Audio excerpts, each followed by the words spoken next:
So let's move on now with our first panel, Impact on Europe and NATO. We're going to turn it over to Dr. Golfo. Sorry, Golfo. I say her name all the time, and now I get in front of a mic, can't say it. Dr. Golfo Alexopoulos. She is the director of the USF Institute for Russian, European, and Eurasian Studies, or IRES. Quick note on her. She'll introduce the rest of the panelists, but I would like to introduce her. She's a wonderful partner for GNSI. She received her master's in Russian, Central European, and Eurasian Studies from Yale University, and her PhD in European History from the University of Chicago. As I said, she's the director of IRES, the Institute for Russian, European, and Eurasian Studies here at USF. This institute seeks to advance knowledge and understanding of Russia, Europe, and Eurasia by promoting interdisciplinary research and teaching in several key areas, including politics and international affairs, global and national security, media and journalism, and literature and the arts. I'll turn the discussion now over to Dr. Alexopoulos, who will introduce the panel speakers, facilitate discussion, and lead the question and answer session that follows. Over to you, Golfo.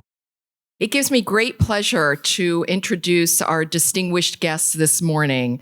General Valdemaras Rupsys is the former Lithuanian Chief of Defense.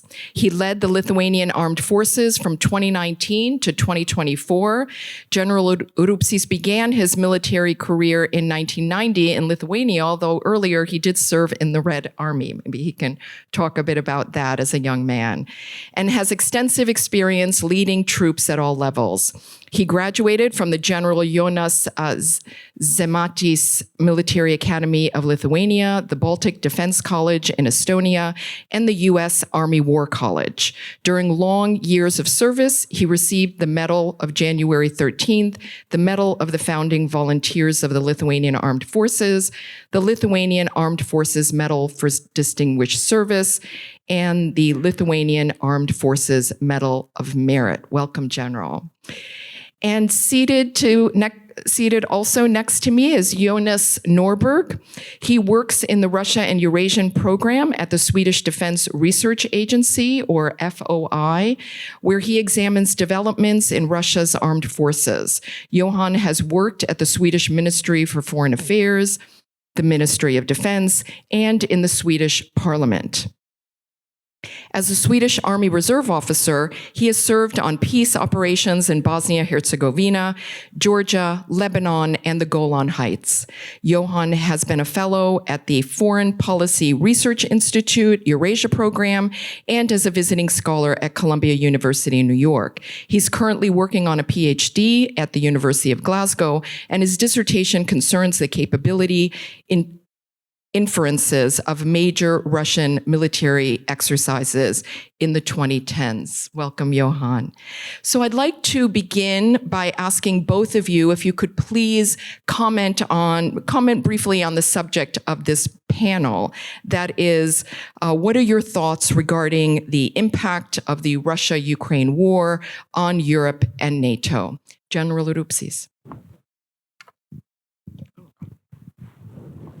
Good morning. Thank you for the invitation to attend this nice and very valuable conference for all nations, NATO nations.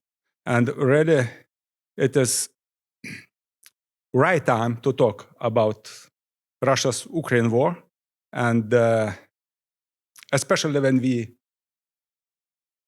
see some changes and a lot of initiatives to end this war.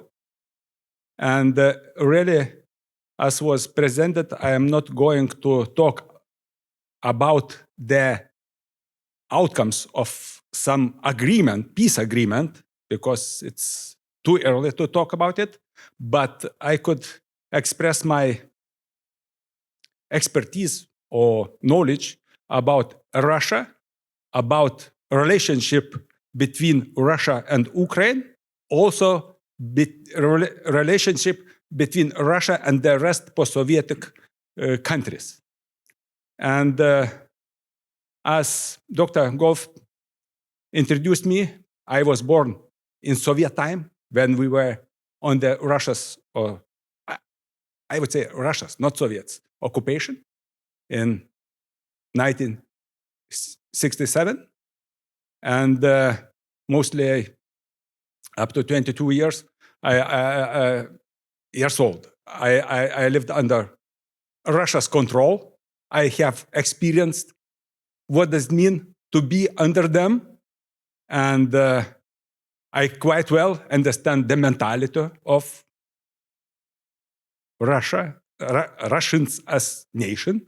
And also I would say that due to this understanding, I could understand even the policy of Russia, official policy of Russia, and especially how things, Russia's elite thinks, particularly Putin's supporters, not only Putin himself. Then, on one hand, I was so lucky being on such position as Chief of Defense when the last phase started, last phase of the war, Ukraine-Russia's war, because I naming it not only as Russia's war started not in 2022.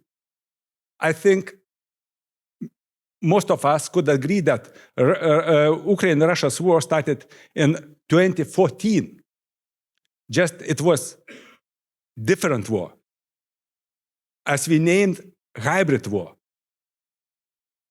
From 2022, we can recognize and see as usual war or high intensity war. And we could talk about where's the difference. I saw both phases. At that time, when we provide some support by many means to Ukraine, during the first phase, I was Army Land Force Commander. And during this conventional war, I was Chief of Defense. Also, I directly participated in all decisions were made in Vilnius, in our capital, in order to support or to provide some support to Ukraine. And also, I attended in many meetings and discussions and planning procedures in order to support on NATO framework. That's all. Thank you. Thank you. General Mackenzie, General Rupsys, ladies and gentlemen. As Dr. Alexopoulos said, I work in the Swedish Defence Research Agency as a Russia analyst. I am formally speaking a civil servant. Being on a panel somehow representing Europe gives me delusions of grandeur. I never thought I would be able to say one day, l'Europe c'est moi. But to be clear, what I'm going to say now is not the views of my institute, Swedish government, and let alone the EU. It's just me.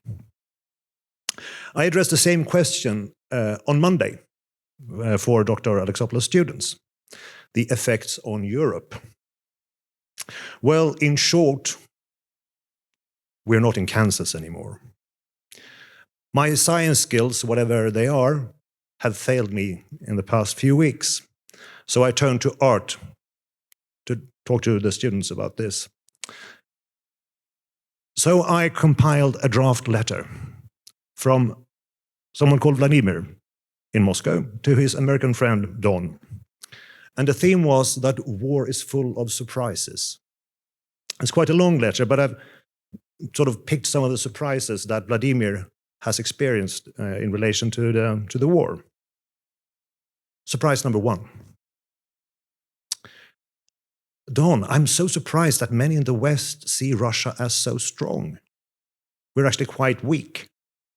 3 years of attritional war is quite heavy.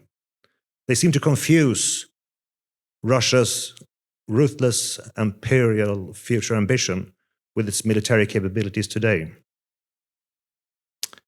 Surprise number 2. Don, you say that peace comes through strength. I agree. But why do you save on the Pentagon? Why do you create turmoil in your government and across all the agencies? In Russia, a strong leader needs a strong state. Surprise number 3. Don, about empires. We want to rebuild ours. You seem to dismantle yours. Of course, it's good fun to see how you kick your European allies. But is that the way you treat the people you make deals with? I will bear that in mind when we make a deal in the future. Surprise number 4. Yes, Europe without US leadership is a good sight. But they have money, and they have a defense industry that they can develop. Some nasty surprises might come. If they really support Ukraine, no quick peace deal for you, and more attrition for me. And what if they go for their own nukes? Surprise number 5, concessions. Yes, we're in negotiations, but your concessions are so fast, so public, and so many. Why should I abandon China if you want nothing in return? It's important to appear strong, Don. But how do you appear strong when you give so much to weak Russia and not asking for anything?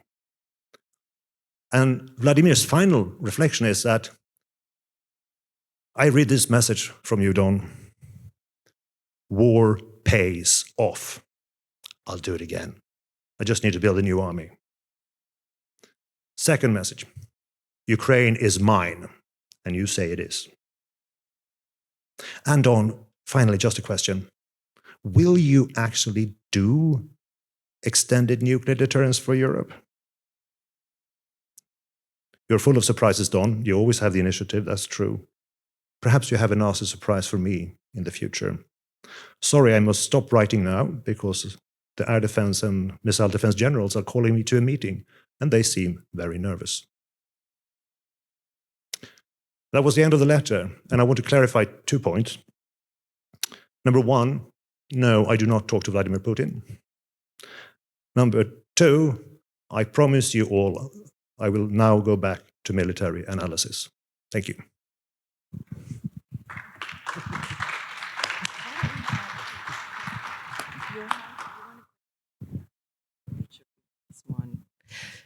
Thank you so much. I want to pick up on the question of surprises.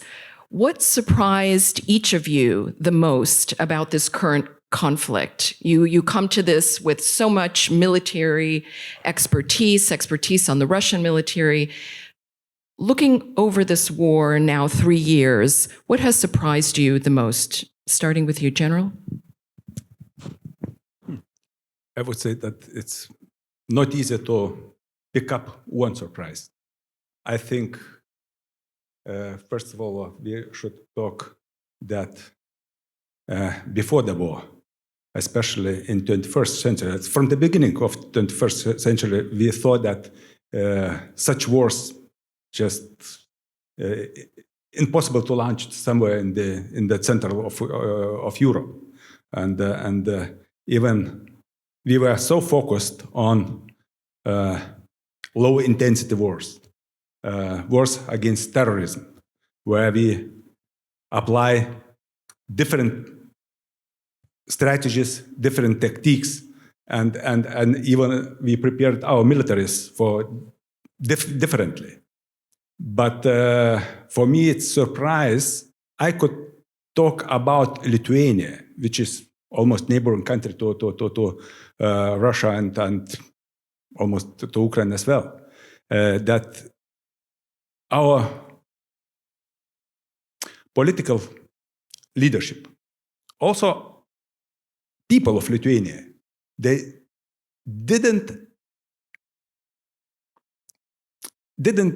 look seriously that such conflict could happen somewhere nearby Lithuania or in this eastern part of Europe, and they were so relaxed in strengthening our defense capabilities. Now, I would say that it's very popular to teach, to moralize our Western friends, including maybe less US allies, but Europeans. And from Baltic states, from our countries, you could hear very often that, look, we not enough have done in order to strengthen our defense. We were not able to understand that Russia is threat, but we understood. I mean that Baltics, they were so clever and we understood. I would say as a citizen of Lithuania and as former military, I would say that I can't agree or not fully agree, because for me it was a surprise that up to 2015, our budget to defense was only 1% of GDP. Can you imagine? If we so understood that Russia is threat, why we did so not enough, and we try to nowadays to moralize the rest of the world. I would say that it for me was a surprise since the joining to NATO, because when we joined to NATO in 2004, we in Lithuania was popular to say, don't care about ourselves, about our defense. We will be defended by NATO. But up to the war, the last phase war in Ukraine, I would say the rest of Europe was thinking in the same way. Why we need to put some money, big money, to defense issues if we were defended by US, you know? And I said it's a surprise that we were not able to prepare ourselves for such crisis or for such wars. And maybe it's next surprise. I am talking from my personal perspective or from former officers' perspective. That second surprise that our political leadership not every time is able to listen and understand military advice or recommendations. At least in Lithuania, we recommended to our politicians that, look, we need to prepare our armed forces not for a particular mission. I mean, for Afghanistan, or for Iraq, to take part together with our allies, but or to be together with allies. We need to prepare to defend ourselves and to have such capabilities, which could be one of the part of our puzzle, of NATO puzzle, which will able to deter big wars or deter Russia. It was, for me, the surprise. I could provide even some examples. I would say that when I said about politicians in Eastern Europe, I could present one simple example, that up to the last week before the invasion, I mean after before up to 20th of February, I could honestly say that my government wasn't able to understand or to assume that Russia could invade Ukraine. Just 4 or 5 days, they were not so convinced with Russia's intent. And we tried to look.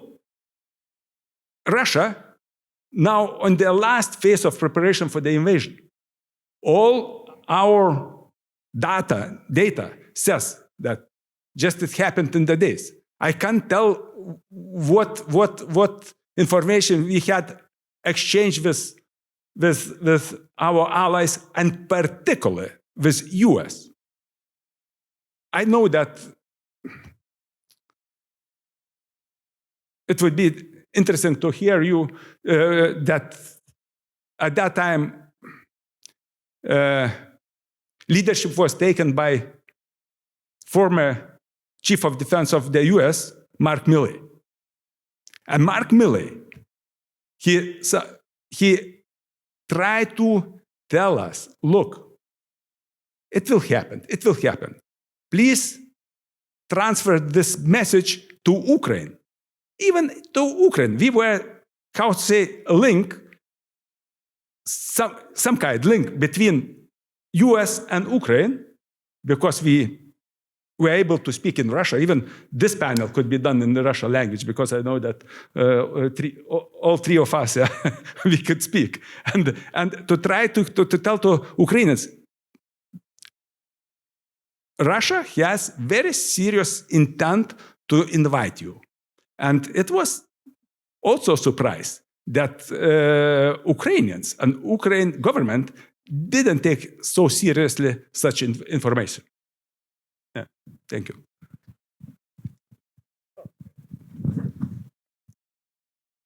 I think there are a long list of surprises in addition to the ones I just mentioned. But for me, the biggest surprise was that the war actually came. I thought Russia was bluffing and backed that up with a serious force. In my defense, I want to say that they had done exactly that in the spring of 2021, amassing a huge force next to Ukraine, saying this is a big exercise, and then just backed off. So I thought, right, and remember the negotiations were ongoing then at the time, various Western leaders going to Moscow, sitting at a funny table with Putin, the West had left Afghanistan, seeming a bit in disarray and so on. So I thought the Russians felt that, we have an opportunity here. And Ukraine was quite split, weak, corrupt, army stuck in Donbass, etc. So I thought the Russians certainly had an opportunity, and they could gain a lot by just put pressure. So I was surprised that they actually went for the whole thing. I think they were surprised, and I was surprised that Ukraine could resist. I was surprised, and I think the Russians were surprised, that the West started to help Ukraine, not with soldiers, but with a lot of equipment and financial support, and that actually made a difference after a while. I think the Ukrainians must be granted that they actually handled much of the first few months on their own, and heroically so. I'm also surprised to see that when Russia came into this war, it suddenly turned into an existential activity for Russia, and they started dangling the nuclear weapons as usual. There was the rhetoric, was the exercises, all the statements. Once every 4 or 6 weeks, there was something about strategic missile forces, etc., etc. But that didn't have very much effect. True, Western forces did not come to Ukraine's help, but a lot of equipment, and that's created a big enough problem for Russia. That's essentially forced Russia into war of attrition. That is now grinding Russia down. On more sort of military specific level, I'm very surprised to see in this high-tech war that we talk so much about. I mean, I loved yesterday's panel about all the high-tech, but how do you do a ground offensive in Ukraine today to take territory from the enemy? You do it on foot. Good old infantry. Because both sides have roughly the same high-tech capabilities. So there's a standstill or equilibrium there. But that's another. Do you know of any military thinker that 3 years ago said that the future ground offensive is on foot? I don't remember that. But those are some surprises. And also, on a personal note, I thought when I wrote all the surprises about, in Putin's letter, this fiction. For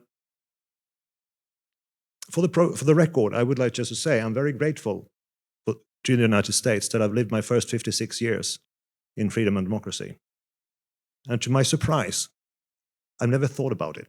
I just took it for granted, like the air I breathe. That probably illustrates part of Europe's problem. Thank you. May I ask, I will add, just you remind me that where I wasn't surprised that Russia wasn't so successful in first 2 weeks. It was not a surprise for me. I predicted it, and it was usual way of doing for Russians. And I was surprised that Ukraine wasn't prepared for this. And because Ukraine had enough time for the preparation. And Ukraine leadership, political leadership, also oligarchs, they didn't paid so much attention on defense issues since 2014. Talking about tactics, I also currently I am so surprised that many of us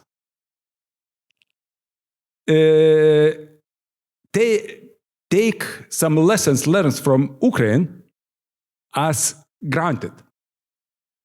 It is war shows that we can't fight such wars in such way. Attrition, wars of attrition is not our way. And NATO and Western armed forces, Western countries needs to find out other ways how to deter or, in worst case, to fight, but not in such way as we see in Ukraine.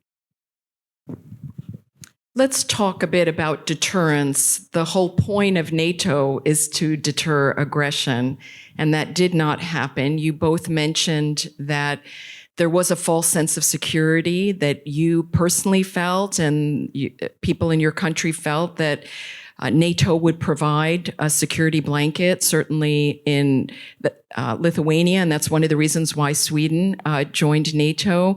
What are your perceptions now about the future of NATO? There's so much to say about NATO, whether Europe will rise to the occasion and maintain the alliance, even if the U.S. commitment falters. What are your views on NATO? General, we'll start with you. Thank you. I would like to ask that what is the Russia's official policy, and what is the Russia's ideology?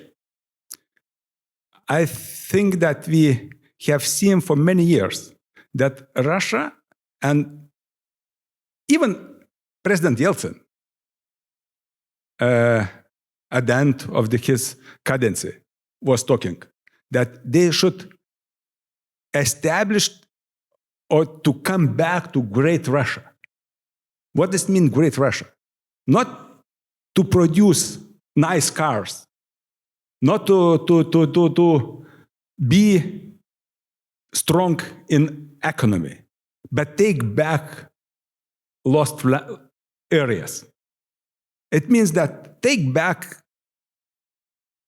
to come back to the same area as was during the Soviet Union. And I would say that NATO functions very well. And I would say that the first victim or first target could be or would be Baltic states, not Ukraine, because it's easier to take back. But just simple thing. In 2004, Baltics joined to NATO, also to EU. And such decisions, what we had made at that time, were so brilliant that Russia was stopped. And Ukraine, they were, how to say,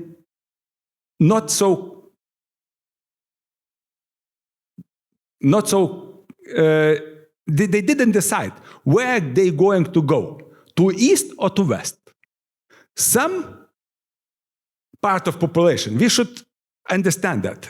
Ukraine, national-wise, it is very complex state. We are Baltics, we are so in positive way, we are nationalistic nations. I mean, we, in Lithuania, we have 90% of citizens who are Lithuanians. In Ukraine, less Ukrainians than Russia-speaking population. You know, Russia-speaking, I mean that mostly Russians and other nations from former Soviet Union. It was difficult for them to decide, do they need to be together with NATO or EU, or to be good ally with Russia? And in 2013, in November, I think, during the summit in Vilnius, happened such thing, EU summit in Vilnius, happened such thing that EU invited Ukraine to join presented a plan for the preparation to join to EU. And it was, this news was taken very seriously in Ukraine. And you remember what happened, that Yanukovych was kicked out from Ukraine, and afterwards all problems started with Russia. Russia, in very interesting way, they occupied Crimea, then 2 areas or oblast in eastern part of Ukraine. It wasn't some kind. It wasn't presented by Russia, by Kremlin, that it was taken by local militias groups. Not. It was done by Russia, using Russia's regular armed forces. And it means that just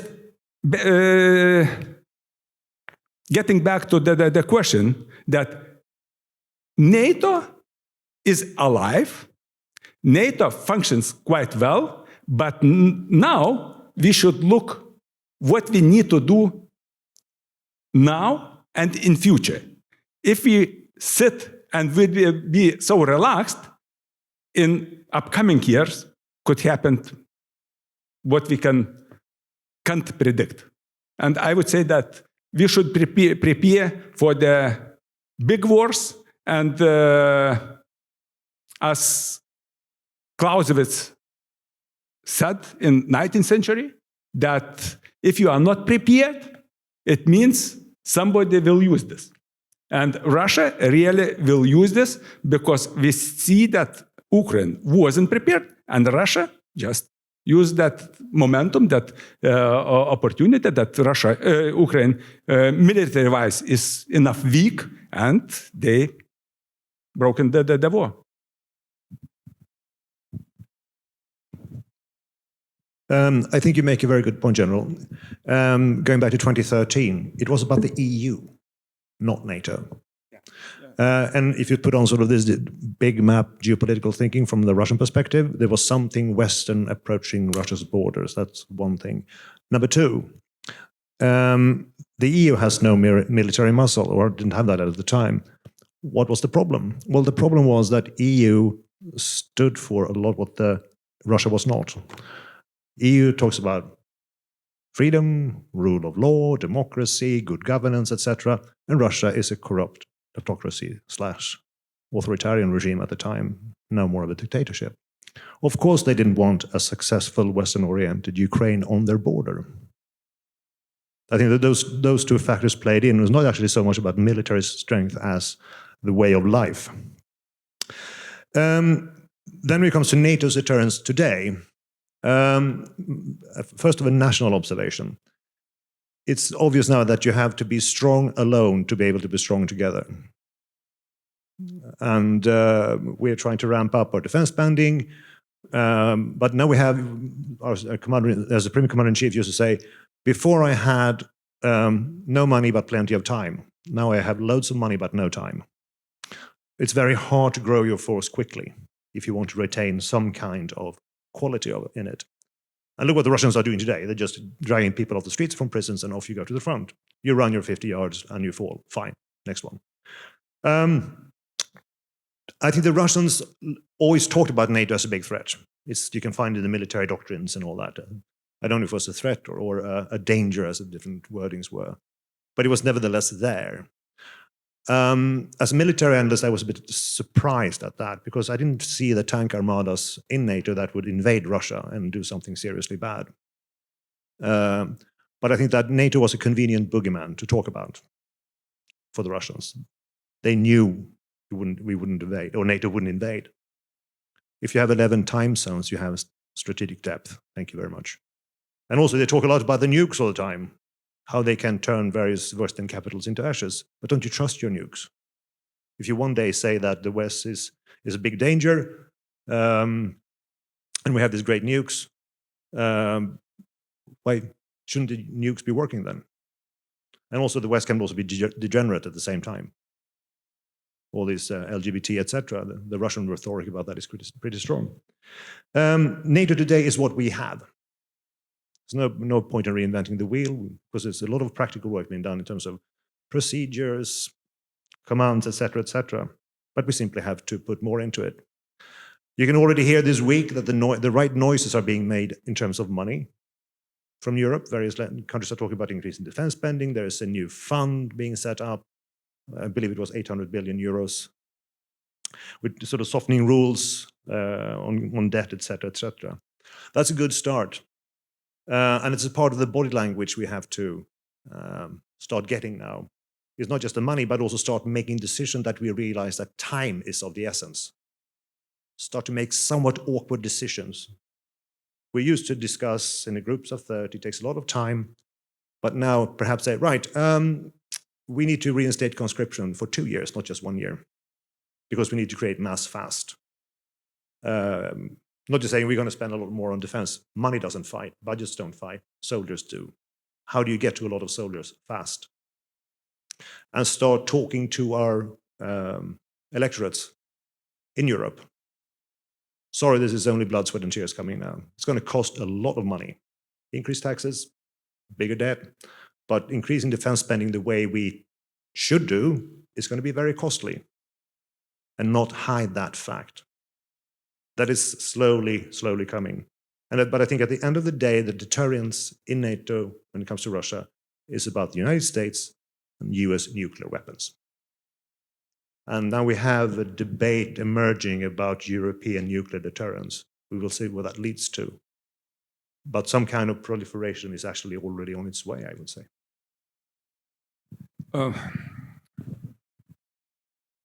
Also, is worth to mention that today NATO is so different from NATO 3 or 4 years ago.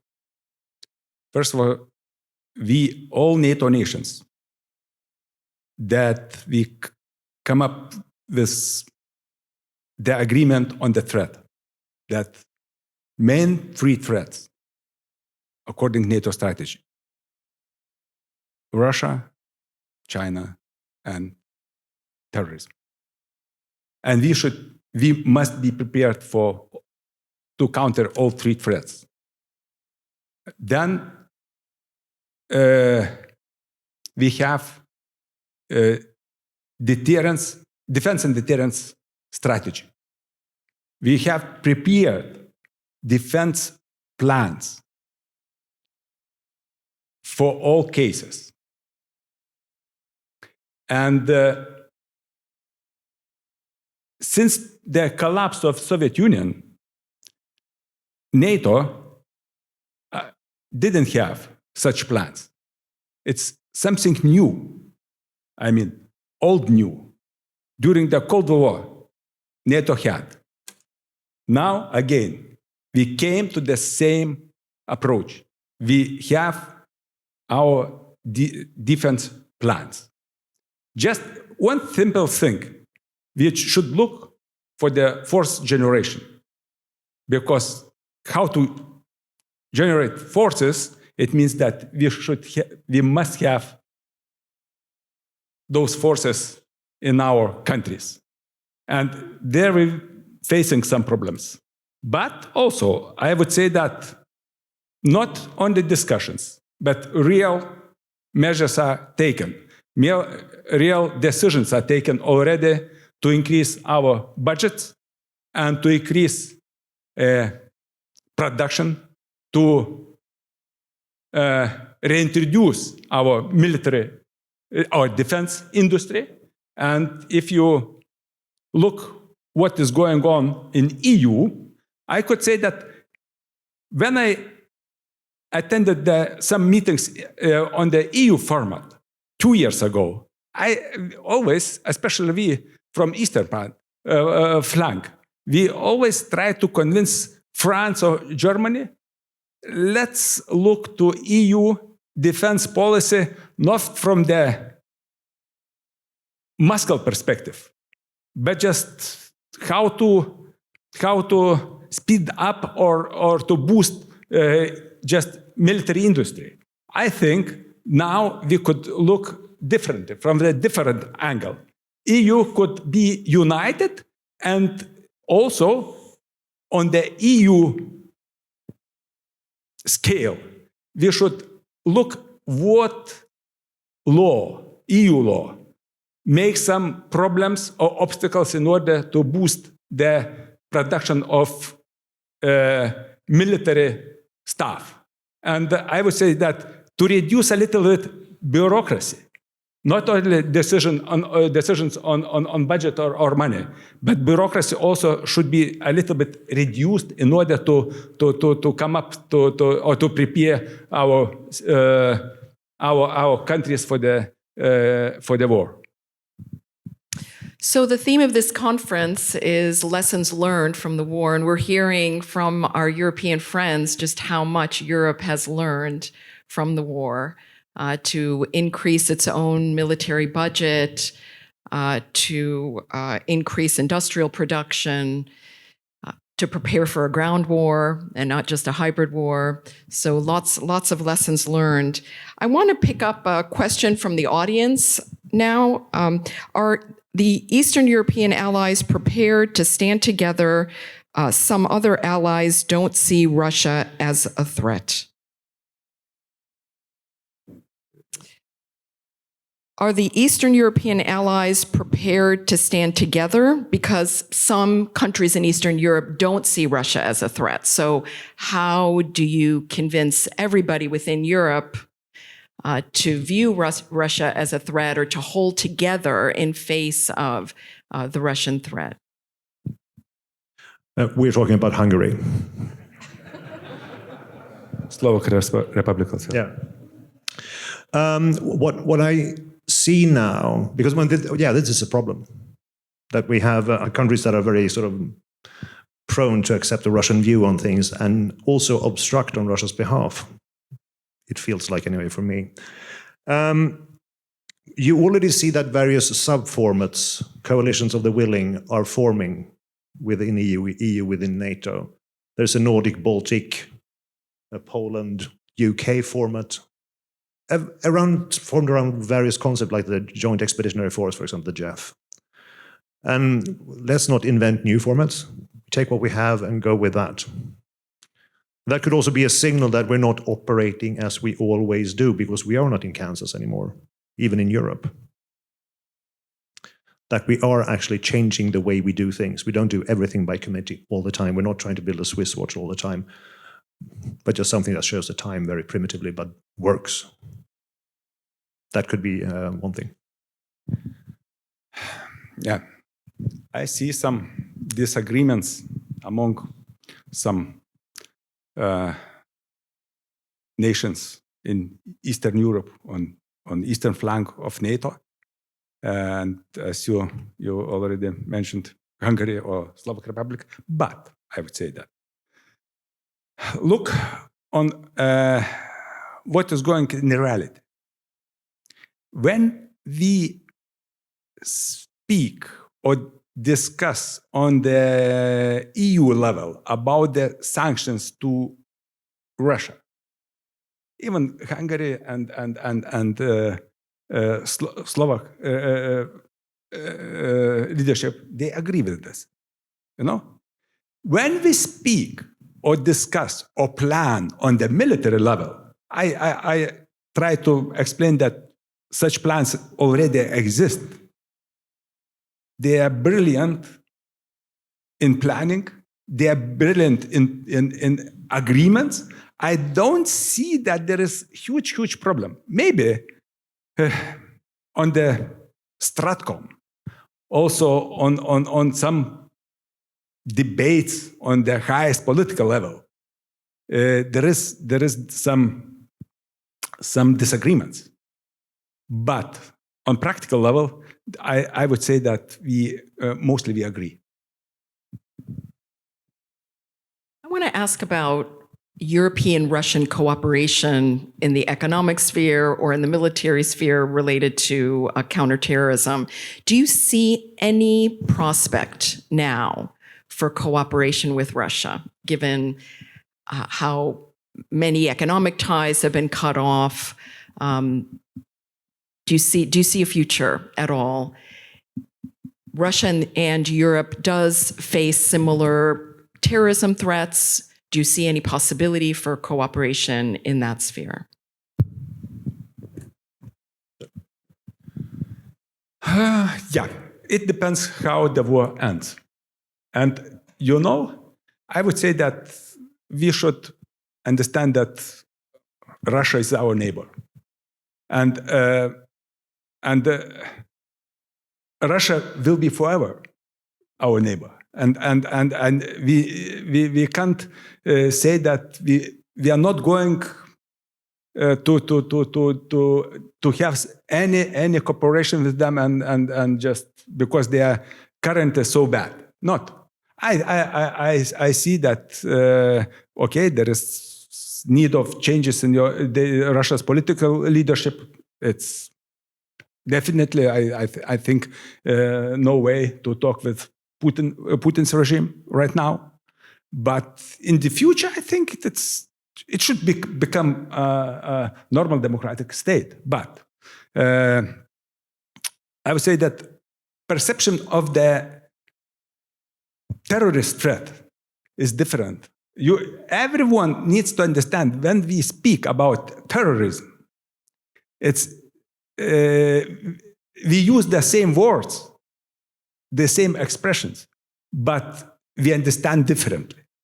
I mean, not we, US or European countries, but Russia understands differently. If you remember the war in Chechen, in English, Chechen, yeah? Chechnya. It was presented that they are terrorists. Really? Afterwards, after the war, they became supporters of terrorism. But when Russia launched the war against terrorism, it wasn't the same way as coalition led by US in Afghanistan. It's a different thing. And I would say that sometimes we see that Moscow even supports some terrorism acts in the world.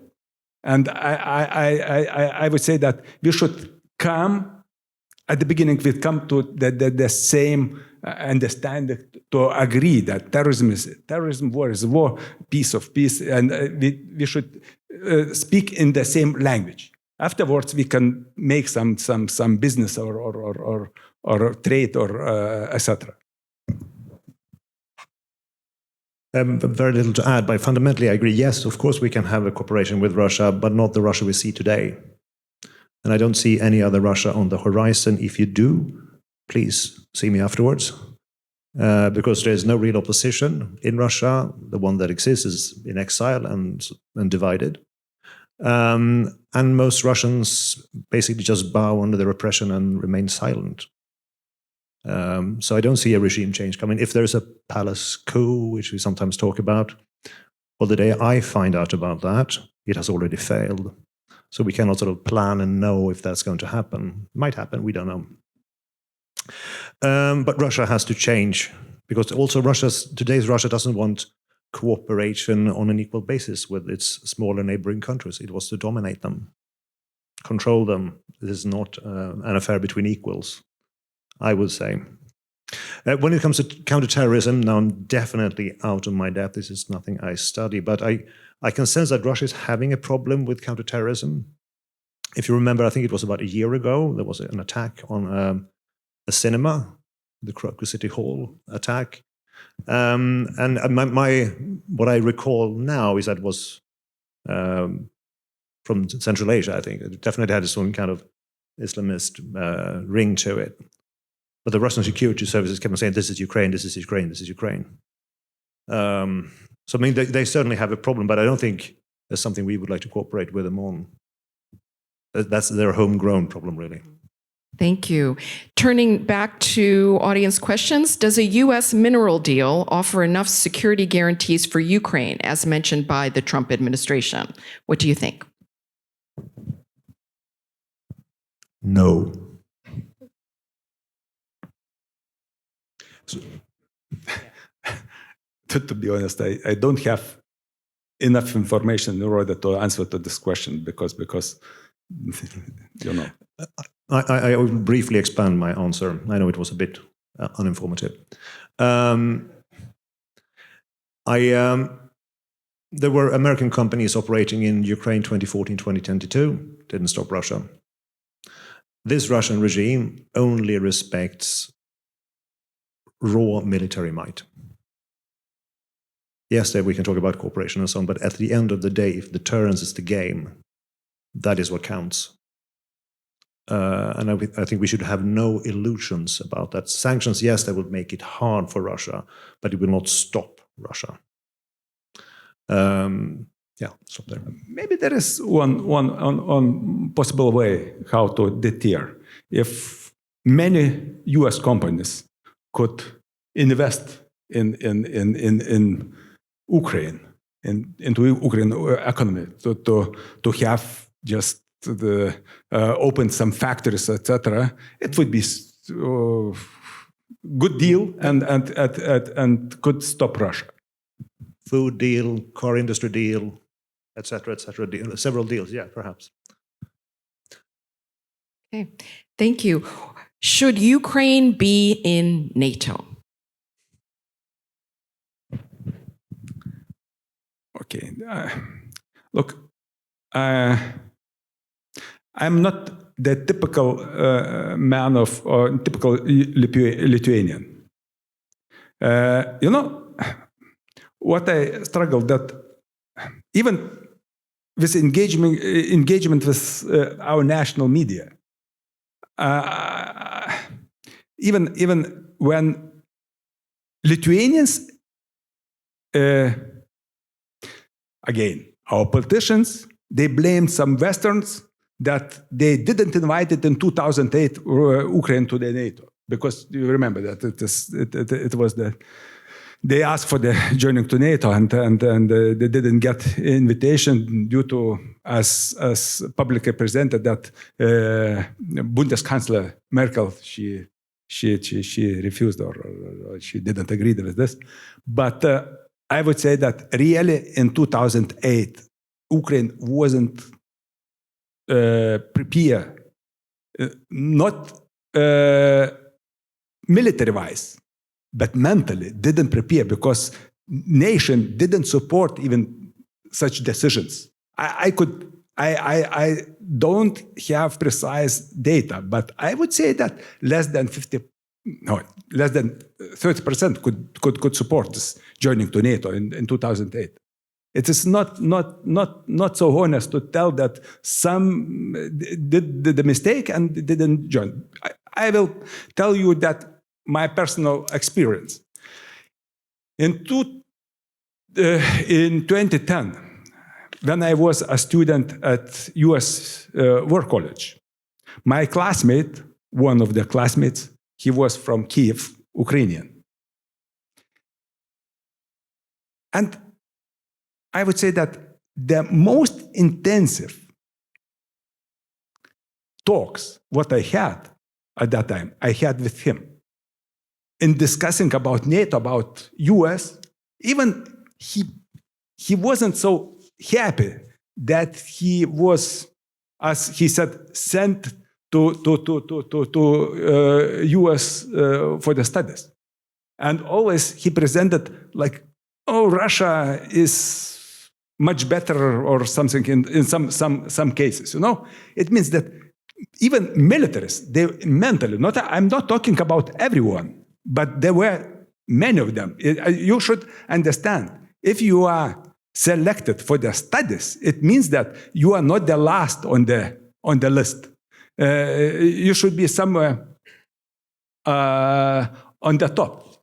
And if you are talking that NATO and US something not good and Russia is good in 2010, I would say that it was for me the answer. Then I would say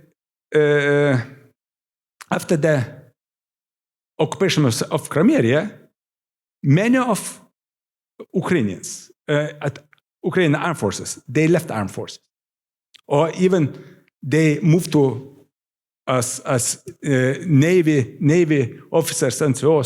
Just they switched to another side. They just agreed with Russians at that time. You know, I would say that there was really big changes in Ukraine concerning joining to NATO. But you should also agree that during the war, it's not the time to talk about joining to some kind of organizations as NATO. I would say that in the future, who knows? But I think currently is not right time to talk about it. To talk, yes, but not for the decisions. So I'll talk about it.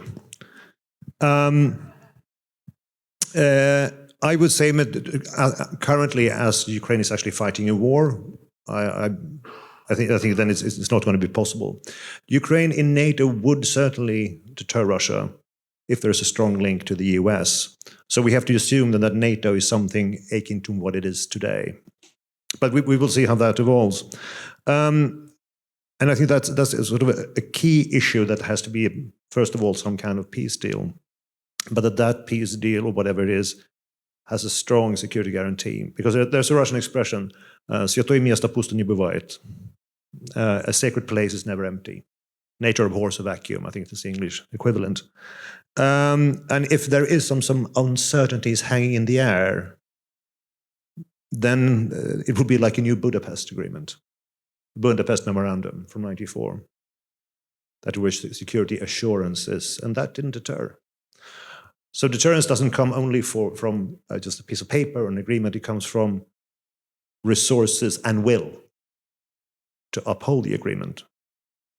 And it doesn't matter how strong you are militarily. I mean, again, trying to look through Russian eyes on this. If you're militarily strong, but you don't want to, you're not strong, you're weak.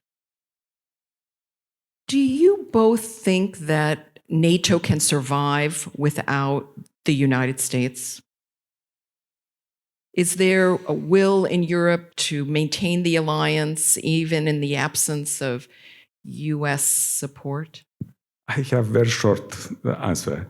Without United States will not be NATO. Will be something different from NATO, but it's not NATO. Could be EU defense alliance or organization, but not NATO.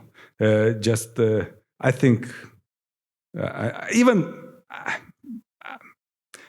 at least I have the intuition that it not happened. Here is another surprise on my list, that I'm even sitting here in the United States talking about this. I really hope that the United States will stay in NATO in some shape or form. Will the correlations, will the relations change within NATO? Probably yes. Let's talk about it.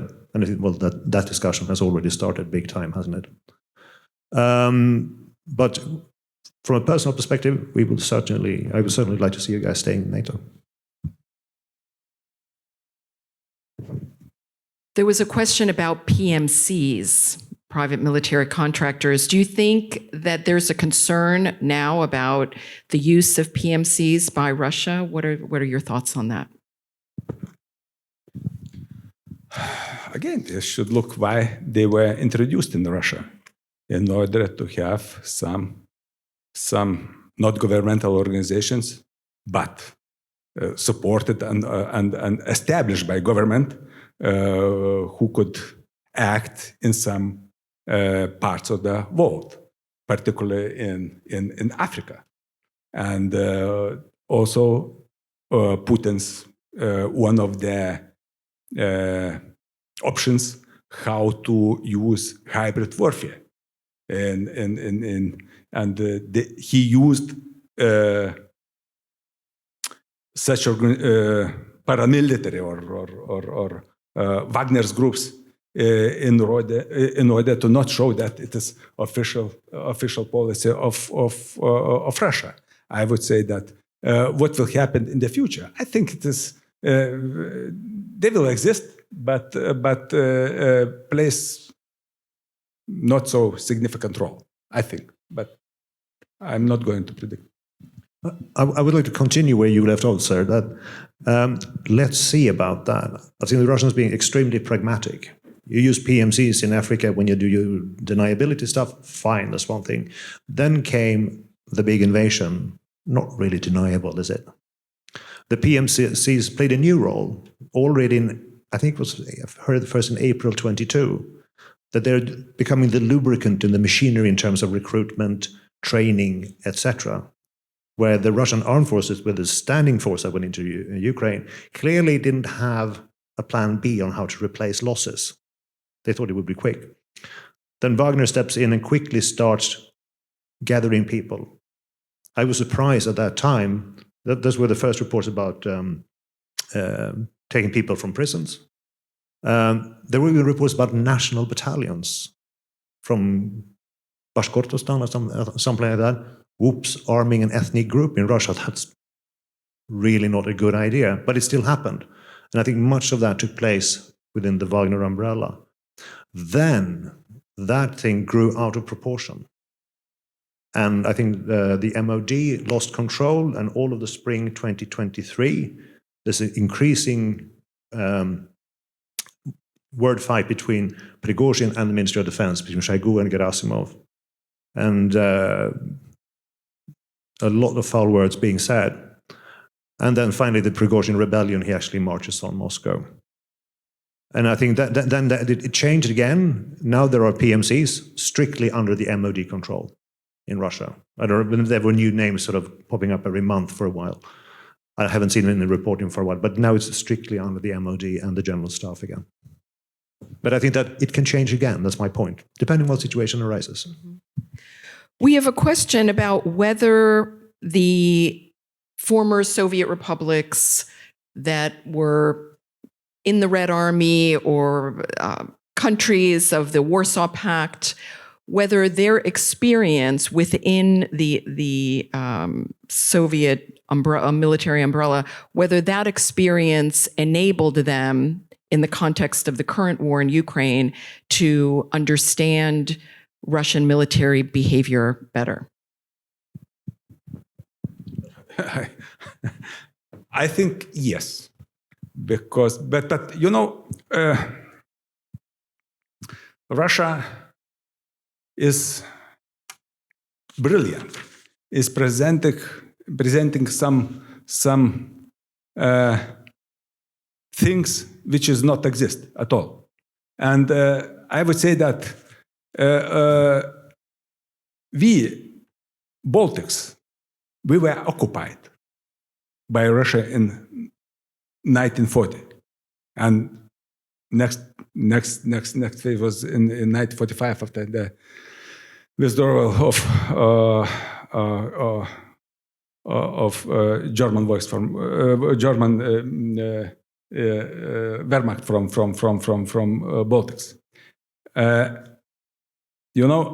Different story with the rest of the Soviet Union republics, including Ukrainians, Belarusians, or South Asia's republics. We are different. But I would say that we are strong enough to understand Russians because we lived almost 50 years under Russia's occupation. We are able, half of our population now, in my age, we are able to speak in Russian language. We can read, we can look on social media, not only on official information, but also what Russians or Russia's people exchanging for the information between themselves. I would say that worst thing is that, and also some our allies think that it is problem only on Putin. Sorry to say, but it's not only Putin's problem. Putin's regime really is supported by a nation.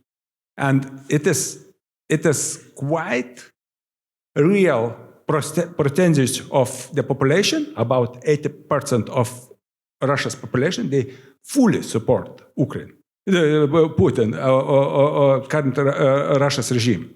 And I would say that, and also support the war against Ukraine.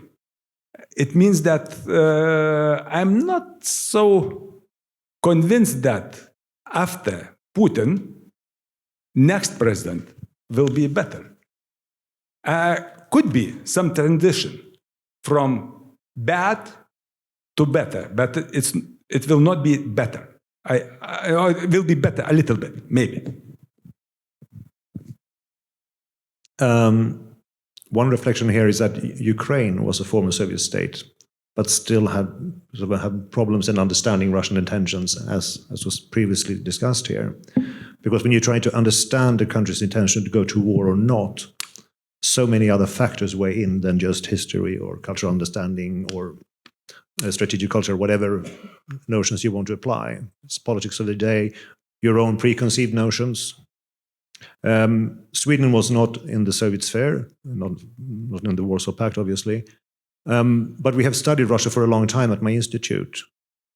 And just to illustrate the problem when you're trying to sort of figure out, are they going to attack or not, or what is happening or not. In 2014, I was happily counting Russian tanks on various social media, trying to make a description of Russian military power, was doing arrows on maps, etc., etc. But I didn't follow Russian domestic politics very carefully. And I have a very knowledgeable colleague who always came in every morning and said, "Good morning, Johan." And I said, "Good morning, Gudrun, how are you?" And we chatted a bit. One morning, about a month before, 6 weeks before the invasion, she didn't say, "Good morning, Johan." She just knocked on my door. "Good morning, Gudrun." She said, "Major Norberg, with what can Russia attack Ukraine?" And my reaction was, "But they won't do that." That was not my question. With what? Then I understood. And I started drawing the arrows on the map and the 20th Army and the 6th Army, etc., etc. I realized that she, who was listening into the Russian debate, Russian propaganda, felt very clearly that something is coming. But my job, following the Russian armed forces, reading all the press releases from the MOD, etc., etc., I failed to see it. So you need the combination of the two to do that. And that's how we approached it, having a lot of people all speaking Russian, working together to try to do that. So I think we only have 5 minutes left. Is that right? So I want to finish off with just one question from the audience, and then I'd like to ask you to think about what you would like to share with Americans. Let's leave it at that. What specific adaptations would you recommend specifically for the Baltic states and the Swedish armed forces in response to lessons from the war in Ukraine?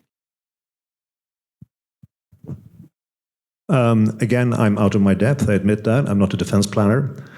But the key and most brutal lesson I have observed in this war is that it kills a lot of people. And if you don't have a plan to regenerate forces whilst fighting, and that's a serious planning and training challenge, then you're not prepared for a big war. And for countries of my size, the country the size of Sweden, that means conscription, training a lot of people. Because your standing forces will be gone after an initial period in war, and then what do you do? And that's exactly what happened to Russia. And look now how they man, and the prices they pay in casualties. And what do I want to share with the United States? A future. Thank you.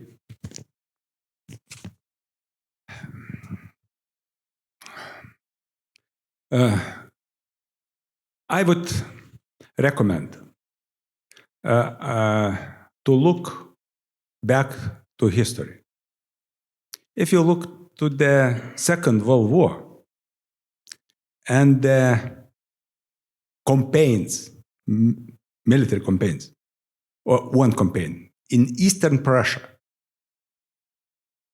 in current Kaliningrad or Königsberg, during the Germany era. And you will see the brutality of Russia's troops. And I can say that we should prepare for big wars. We must be prepared for big wars. And also, if in case to fight with Russians, always we should be prepared for the brutal wars. Unfortunately, it's my personal opinion, but I see that no changes in mentality. Then I would like Johan to translate one expression, please. I could tell, but maybe he will do it better. Русских умом не понять. Умом разве не понять is a poem. Yeah. You can't understand Russia with your mind. Yeah, and I could say that, but it's a nice discussion. And I would say that take into account that when we make some deal with Russia, it means there is huge difference with Western mentalities. If he could lie or to do this deal with some kind of lie, he will do. And Putin will do it. Next after Putin will do the same, I think. It was one good thing that during the Yeltsin's era, but it was a very short period of time. But you should be prepared for this, that it's possible to understand by mind. Yeah. Just on also another historic observation, and that is history now and the future. The deep-seated feeling in Russia, as far as I understand, that Russia is involved in a confrontation with a broader West. Been going on for a long time. We can go back to Charles XII, to Napoleon, and what have you not, and into history and forward, which means that any deal, any agreement is just a stepping stone. In this understanding, permanent peace is not really an understanding. Okay, thank you. Please join me in thanking General Rupsys and Johan Norberg.